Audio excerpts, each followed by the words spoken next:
So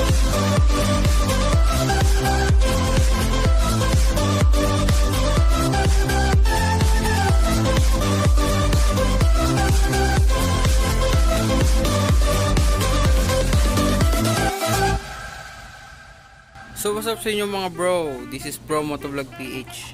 So update lang sa motor natin na PCX, no. Nililinis ko yung PCX natin, no. And may napansin ako dito sa foot peg ba ang tawag dito, basta yung sa tapakan ng OBR. So kung mapapansin nyo guys, no, hindi na siya sumasagad, oh. May play na siya. Tapos pag inaangat natin na yun, kung mapapansin nyo, merong may na-UP rito na part. Then hindi na siya naglalak. Didiinan nyo pa para sumagad. Then sumasabay na siya. Itong part nito sumasabay. So dapat hindi po ganyan. Dapat po rin may magkiklik. Pagka sinara, click. Tapos pag binuksan, click. Ganon. Ito po is I think may problema. And ito, yung nayupi, kumakadkad na siya sa plastic. Tingnan nyo. Inaangat na po niya yung plastic. So tendency na nagkakaroon ng i-scratch niya yung part nito. So subukan nating ayusin.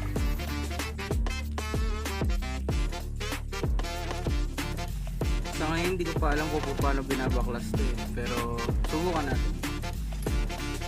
natin dito. Gamit tayo ng Phillips.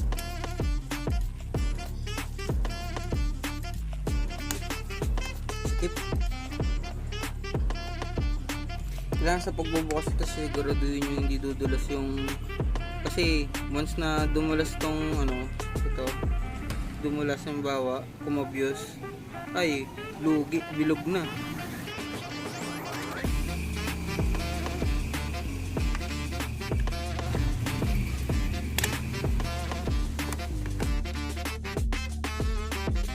So alloy pala to, no?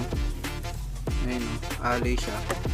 So talagang hindi naman tayo tinipid ni PCX. Talagang magandang kanilang pesa. Mahina lang talaga yung part na to. Siguro kaya naman natin gawa ng permanent solution yan. So ito, nakita ko sa side na to, may lock siya, may pin lock. Susubukan natin sikutin dyan, baka madali natin dyan na.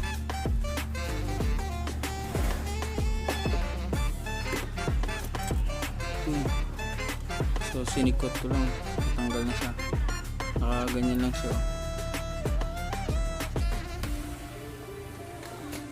Importante to, huwag nyo iwawala, no?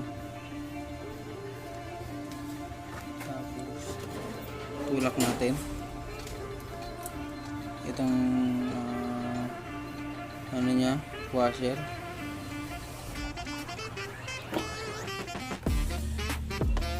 Okay. So natanggal na natin ang kabilang dulo.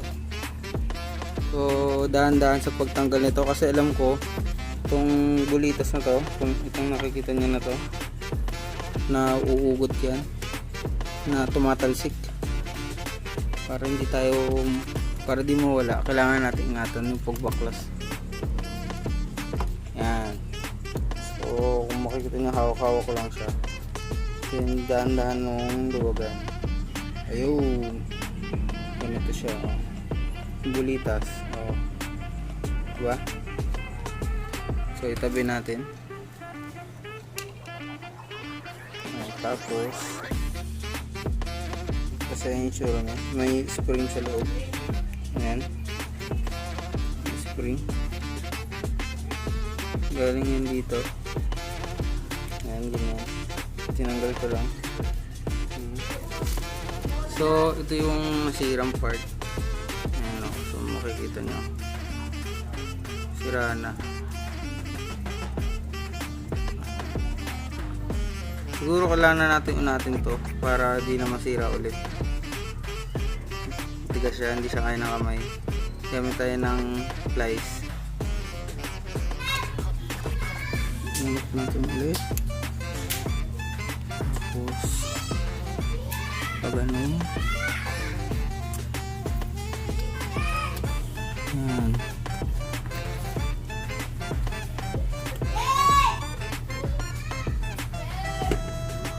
Sige. Pasok doon sa butas.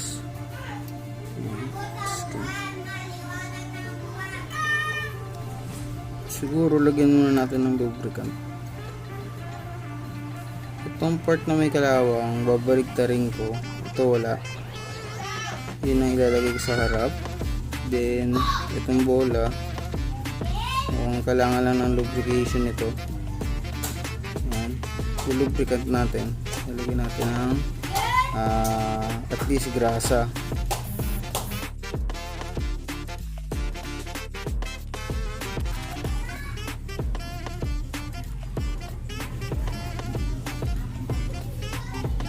Ito yung walang kalawang, ito yung may kalawang. So yung walang kalawang na part, yun ang ilalagay ko rito sa ibabaw.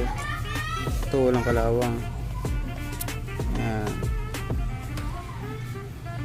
Tapos itong bulitas, yan, patong sa ibabaw.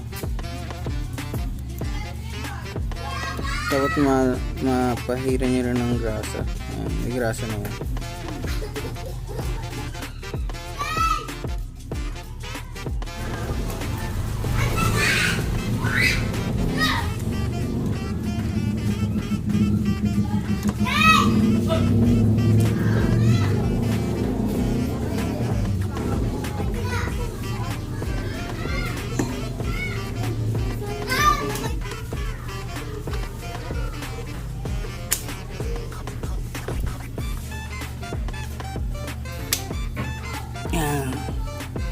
Yun.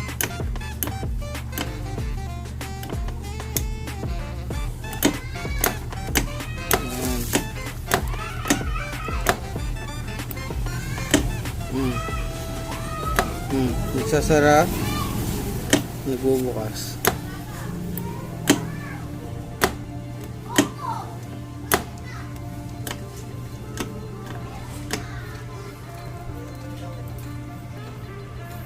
Ilagay na natin yung washer.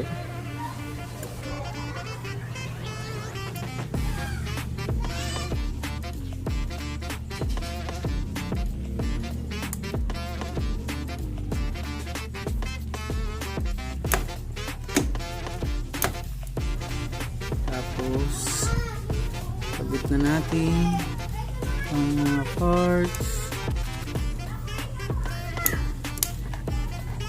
Yan.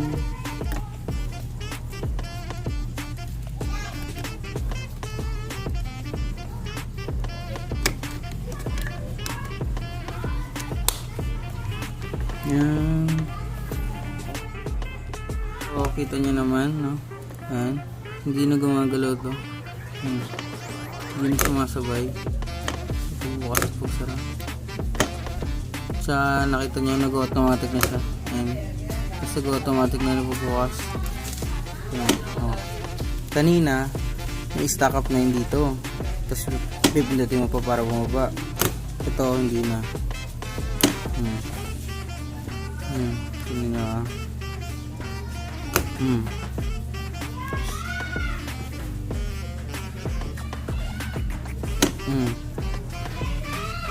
Hindi siya gumagalaw. So, grasa lang pala. Grasa lang ang solusyon. Tapos balik nyo ng maayos yung lock. Ayan. Ayos na. Ayos na.